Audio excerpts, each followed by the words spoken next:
Thank you for joining us. We've told you about the Coon Rapids Heart Safe program that trains community groups and businesses on what to do when someone goes into sudden cardiac arrest. Those lessons were put to use late last month when a Coon Rapids man fell to the ground during a concert at the dam, and many did nothing.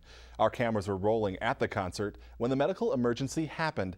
This week, CTN's Joe Nelson talked to the responders and shares how vital that training was. I noticed this one couple out there, they were having a lot of fun, you know, and then all of a sudden I see him fall forward. His wife catches him, she can't hold him up, and he just goes down. Tim collapsed and went into sudden cardiac arrest right there on the dance floor.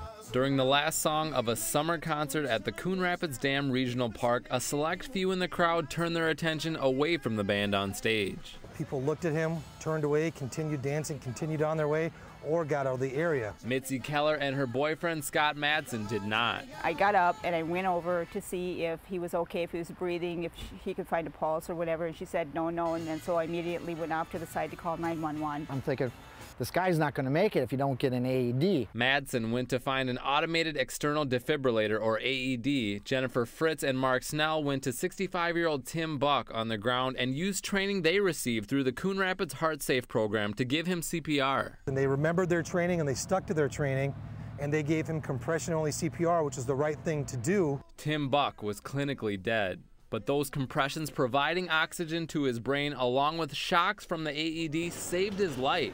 He needed a quadruple bypass surgery the next day, but with little pain is now on the road to recovery. A lot of people would ask me, did you see the light on the other side?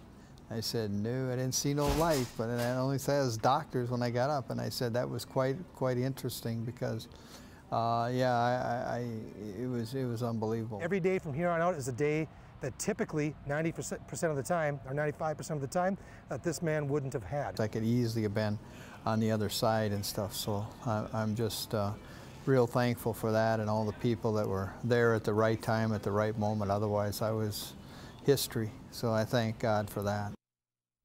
There were many others involved in this collaborative effort to save Tim Buck's life. We'll have more on what was done, Tim's recovery, and we'll explain how a disco song also contributed in the rescue in September's episode of Community Close-Up.